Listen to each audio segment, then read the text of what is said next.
Hello to everybody. I'm Ariadna Berger from Argentina, and I will be glad to share with you my experience in managing risk in agriculture based on Monte-Carlo simulation. Just focus on extensive crops, those large fields of wheat or corn or soybeans. And maybe for many of you, especially those who are not in the business, it might seem strange that we use and we apply Monte-Carlo simulation in agriculture. Actually, operations research books, for instance, seldom mention agriculture. Examples are mainly on oil exploration, finance, of course, pharmaceuticals, but you don't usually find examples about crops or livestock. However, there is a lot to do in risk quantification and management in agriculture. It's not always easy. And that's why the title I chose for my presentation, which I will now share with you, is Agricultural Risk Analysis, Art and Science. So the first question is agriculture risky? And to answer this question, I just picked a few pictures so you might have an idea in case you are new to this. First of all, we have production risk, which is associated with weather, diseases, pests, and other factors that affect both quantity and quality of the grain we harvest or the product we harvest. There are floods, drought, hails, frost, even tornadoes, right? And sometimes they happen just the day before harvest. Then we have price or market risk. We are producing commodities. We are producing commodities without irrigation in our case. That's why weather was so important. And when you produce commodities, you cannot control price. And price can change from one day to the other, and you can't do much. Of course, you have marketing strategies, but even with those, you really never know what price you will eventually get for your production. And then, of course, we share other risk sources with all other industries. Just to mention a few: institutional risk, human risk, and financial risk, right? So to conclude and to answer this question, we have to say that agriculture is a risky business. And the next question could be, well, do you usually quantify risk and manage risk and apply risk management practices in agriculture? And if I have to be honest, I have to tell you that the answer is no. I mean, do we measure agricultural risk? We usually don't. Of course, some businesses do it, right? But the majority don't. And whenever we explain to farmers or technicians how Monte-Carlo simulation works, I have to say that they get enthusiastic. But then it gets difficult for them to apply it. It seems too complicated. And we have found two big obstacles. One, to start with, is a pretty poor understanding of the probability concept. It's still very common to hear comments like, well, they said there was a 70% probability of rain and eventually didn't rain. How's that possible, right? Well, because there was a 30% probability that it didn't rain. But this concept of probability is not very well understood yet by everybody. And the second problem is lack of easily available probability distributions for the main inputs in our models. Of course, if you still don't really understand or completely understand the probability concept, it's impossible to build probability distribution. And we mostly deal with subjective probability distributions, so this makes it even more difficult. To overcome the first obstacles, we have been working with workshops and courses to introduce basic probability concepts so we can start having a more educated, say, audience. But what about probability distributions? And here I have this picture that maybe sounds weird to most of you. And the title of the slide is "We Need Electricity." Well, this is because regarding the lack of easily available probability distributions for our inputs, I like to borrow from Professor Sam Savage a comparison he makes in his book, The Flow of Averages. And he says that simulation does for uncertainty what the light bulb does for darkness. I mean, once the light bulb was invented,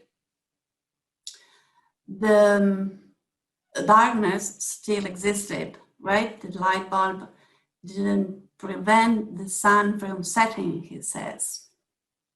But still, if you turn the light on whenever you go downstairs into your basement, you reduce the probability of breaking your neck, right? And you can still break your neck, but the probabilities are much lower. And there is something like this with simulation and businesses. Once you have a sound risk analysis made, the probability of your business going wrong goes down, right? You can still have some problem, some issue, and maybe the business goes wrong, but the probability is much lower. And then Professor Savage goes on with this idea of the light bulb, and he says, well, Edison had the light bulb, and he couldn't really sell it to anyone, at least until there was electricity. And he says, in order to be able to really apply simulations and Monte-Carlo simulation, we need some sort of electricity, which are easily available probability distributions. And if we go for our first risk source, which is yield, we have an issue. It's not that easy. We have lots of data, and usually data are the first information source that comes to our mind. So of course there are lots of records, farm records, even government records, right? And here in this graph, for instance, you can see soybean yield in kilograms per hectare in the past 50 years, more or less, right? Here we have yield, and on the horizontal axis, we have years. What can we see here? Well, we see that yield from one year to another can vary a lot. Here we had a very important drought, for instance. But besides that, we can see there is a long-term tendency for yields to go up due to technology. Improvements in planting date, fertilization practices, even genotypes, all these changes make yield go up over time. So when a time comes to analyze a data set, the question is, well, are sets with more data more relevant, or actually are they less relevant because we are mixing up technology which are different one from the other? And if I'm planning for the future, I should only consider data of those years in which I applied the same technology I will apply in the future. So maybe I end up with a time series of between 5 and 15 data, not more. And that's not a big enough number to draw many conclusions, right? So I like to think about this issue of how to define a probability distribution, an input distribution, like a jigsaw puzzle, where we have to combine several layers or pieces or sources of information. We have time series, that's true. They have a very big advantage in the fact that they contain real data. So they usually lead, they don't lead to great discussions about among farmers and technicians. Maybe they should, because, for instance, there is an important question that people generally don't ask, which is, well, how many years and why do you include those many years and not 1, 2, or 5 more or less? But let's forget about it, right? They're real data and they usually don't lead to great discussions. People usually like time series because they look sort of safe, right? The problem is, as we saw, that they are usually short, especially in agriculture. And in some cases, we don't even have data because, for instance, there is a switch to a new technology or to a new hybrid. Well, in these cases, we can move to expert opinion. It's just a matter of choosing someone with knowledge in crop physiology, soils, interaction with climate, and ask them to elicit a probability distribution on the grounds of that experience he or she has. Of course, there is a big topic that we are not getting into now, which is how to elicit distributions, right? How to work with experts. But I would just mention only two things. One is it's very important that the expert understands what we are asking him or her to do.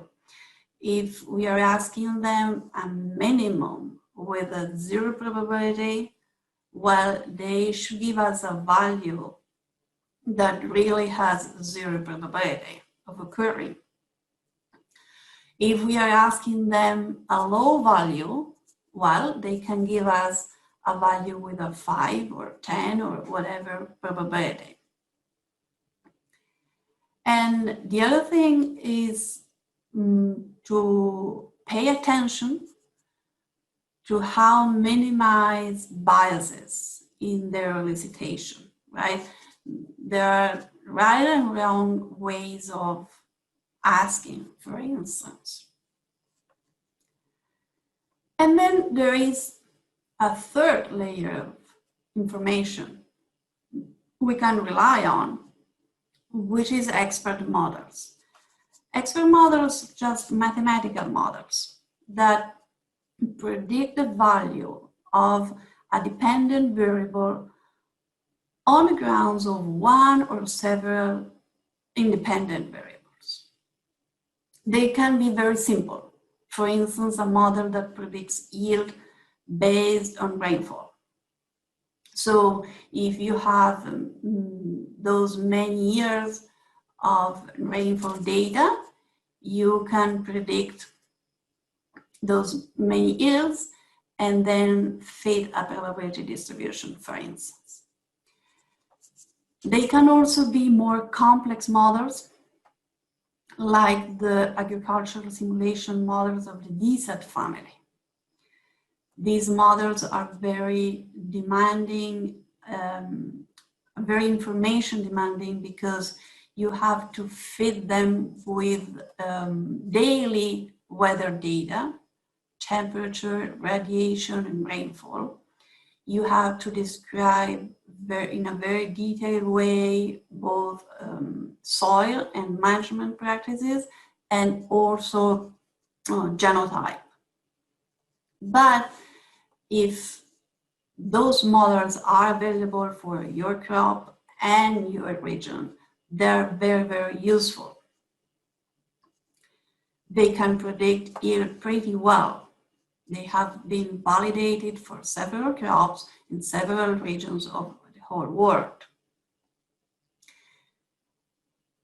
And usually when I describe all these risk sources to my students, for instance, there is a question they ask me, and it is, which one of these information sources is the best one?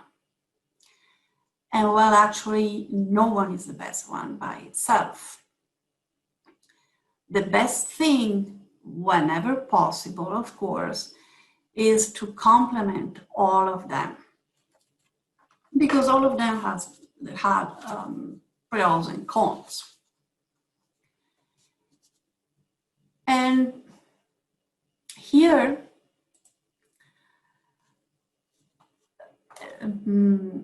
I like to introduce RINDES. RINDES is an acronym for expected yields. And what is RINDES? RINDES is a library, an online library I will show you just in a few minutes, which we worked on a couple of years ago with the main goal of having yield probability distribution easily available for whoever wanted to make a sound risk analysis of their crop. How did we work on it? Well, we combined all these three information layers. First of all, we worked with the largest data set we knew of, which belonged to the largest farmers association of our country. This database had thousands of yield data for all the crops we were interested in, which were wheat, corn, and soybeans, and corn and soybeans into different planting dates, which transformed them into different crops after all. And these data could be separated by region. We work with 2 different production regions in our country. And well, the first thing we did was to analyze them and to be sure there were not data making too much noise. And if we found any data like that, we just took it away. For instance, maybe it could be a typo or a mistake in units, right? We didn't find that many data to be eliminated. So we had all those real data. Then we worked with expert panels. They were 6 to 12 experts, depending on the region. They were people who were familiar with the concept of probability distribution. And we asked them to elicit probability distributions based on a minimum, a maximum, and percentiles 25, 50, and 75. And the third thing we did was to use agricultural simulation models for all these crops under different management conditions in all these 12 regions and on different soils. And we had a minimum of 30 years of weather data and a maximum of 55, depending on the region and depending on the city close to which we were working. So we had all these 3 sources of information, and the next thing we did was to overlap the data cloud, the expert curves, and the model curves. Well, in some cases, like the one we are seeing in this graph, they all overlapped, they clearly overlapped, and that was the best case. That was easy, right? We had our curve, right? Sometimes this is, this is wheat yield in kilograms per hectare again, and cumulative probability on this axis.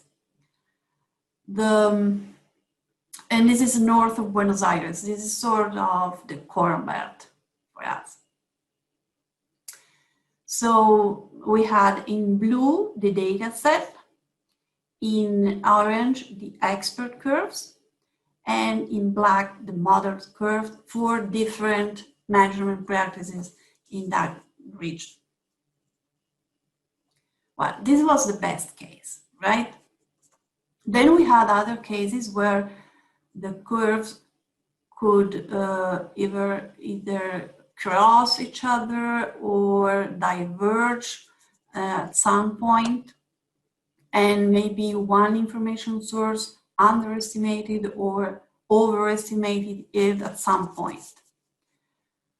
When that happened, what we did was to apply variance analysis and a new layer of expert opinion, not an expert that had participated before, another one, so that we could eventually consolidate a unique curve for any of the almost 600 different conditions we were exploring. And now maybe the best thing to do is to show you how it works. I told you this is online, and just for you to have an idea, there is a map with the 12 different regions we were dealing with. These are the most productive regions where corn wheat and soybeans are produced. And when you have a user and a password, you can get to the library. You can also have like manual and when you get there, you can choose the crop, right?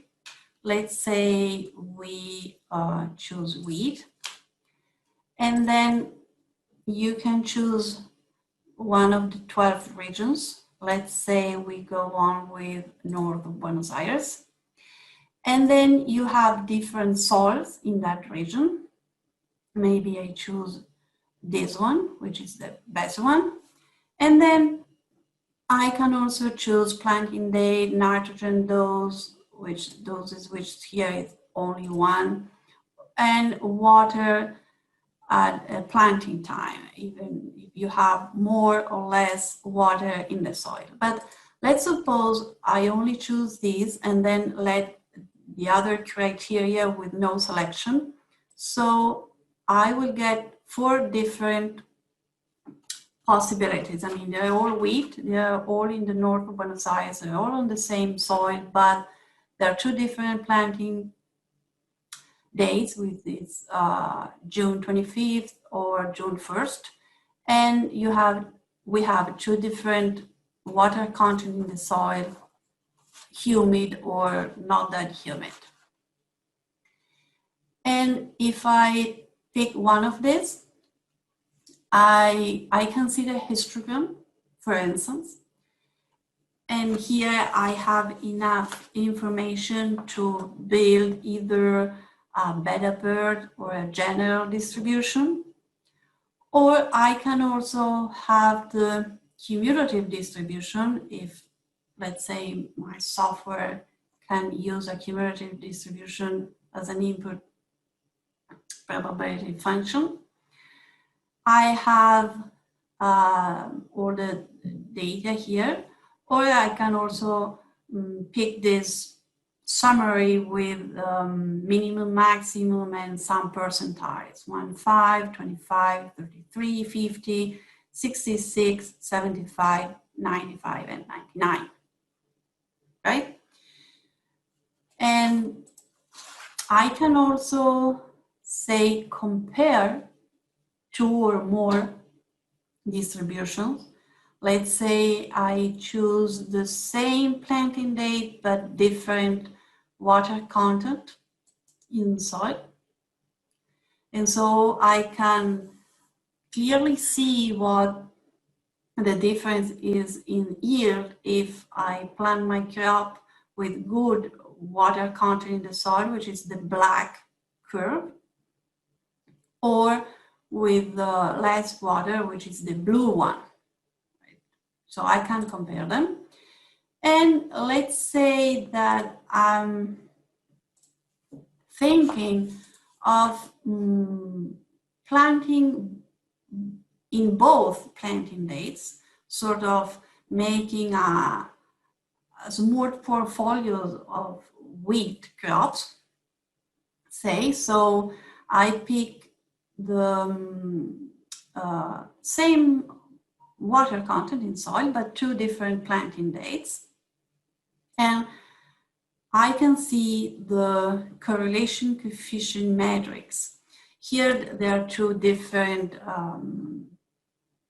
wheats, but I could also see the correlation coefficients between wheat and corn and soybeans, or even between different soils or different regions. It all depends on the portfolio I have.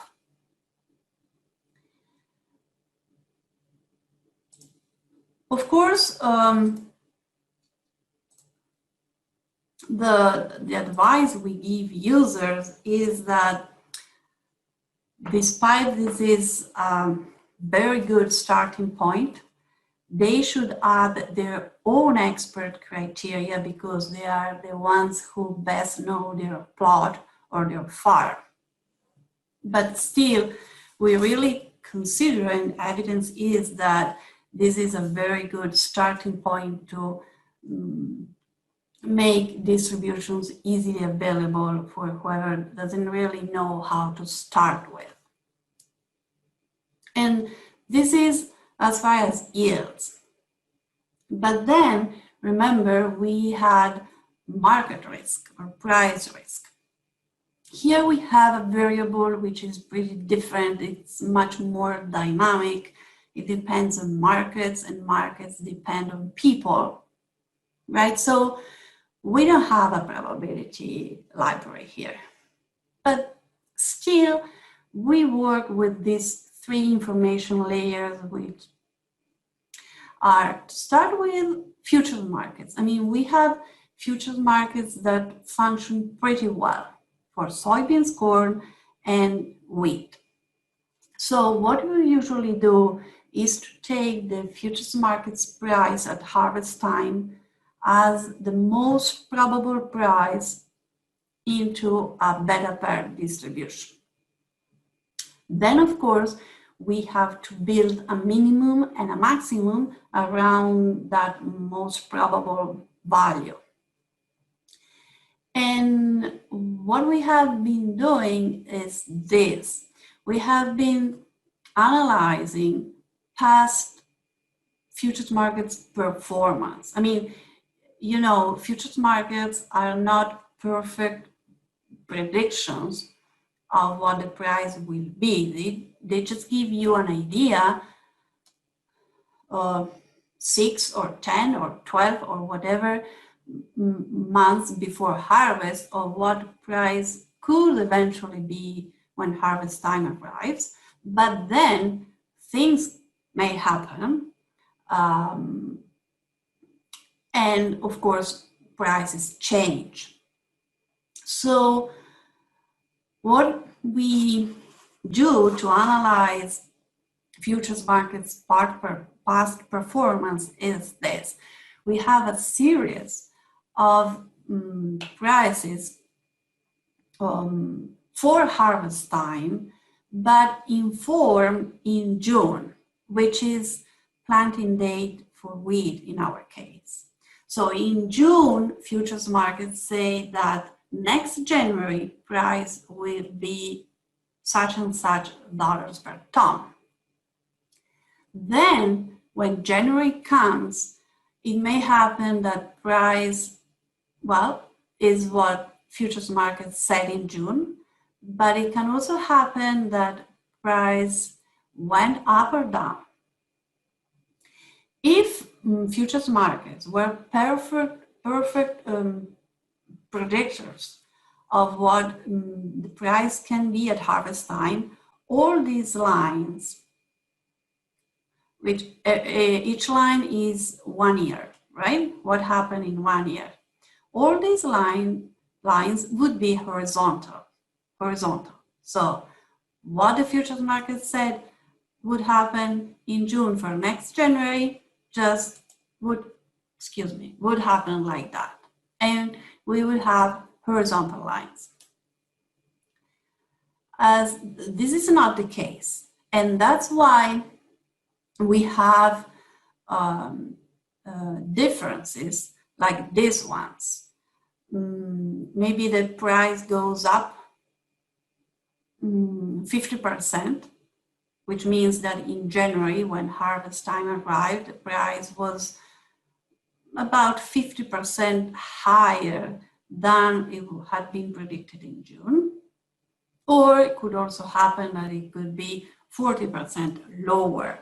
This is minimum and maximum in the past 25 years, right? It doesn't mean that every year we build a maximum and a minimum with these percentages, because every year what we look at is the level price has that year. I mean, if the price is already high, it's difficult to believe that it could go up by 50%, and vice versa. If it's low, it can go down 30%.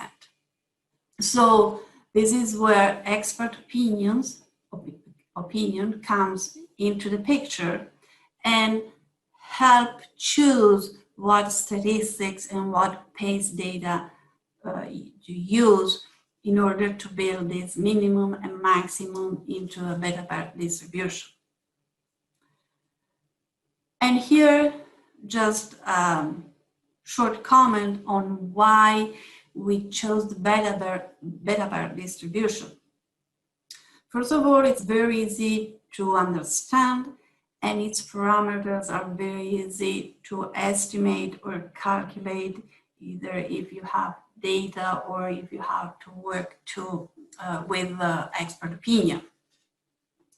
So these are two big reasons why we really used a lot the beta pair distribution. So combining, right, the futures markets, the current futures market value, the data we have on futures markets, past behavior, and expert opinions, we are able to build sound price distributions.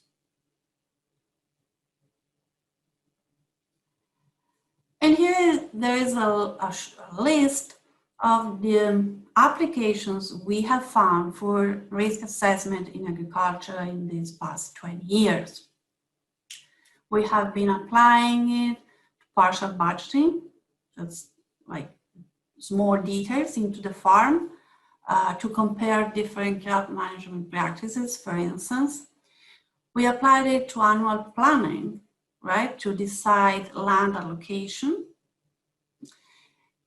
We have used it a lot to evaluate rental arrangements and decide between either paying money or with or sharecropping, etc. We have evaluated in different insurance plans, also different sales strategies, and in a different scale, we have been applying it to investment planning for irrigation equipment, for instance, or to decide on storage plants, dimensions, and even in land purchase. And of course, we use it a lot in portfolio analysis.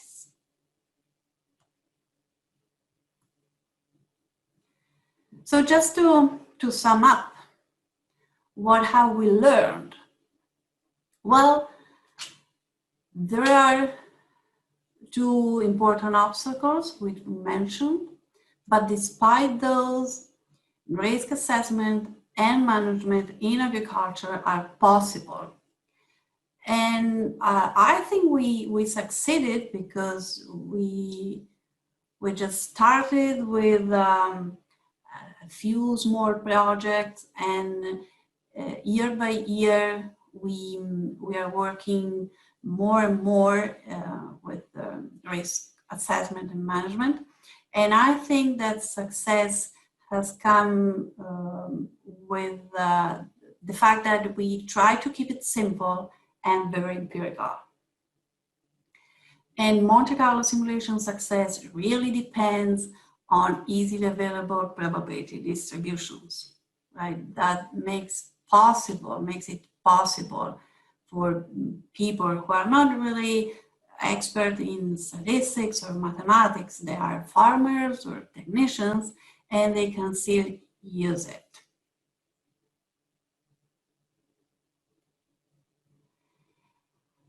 And this is all. Thank you for having been there on the other side of the stream.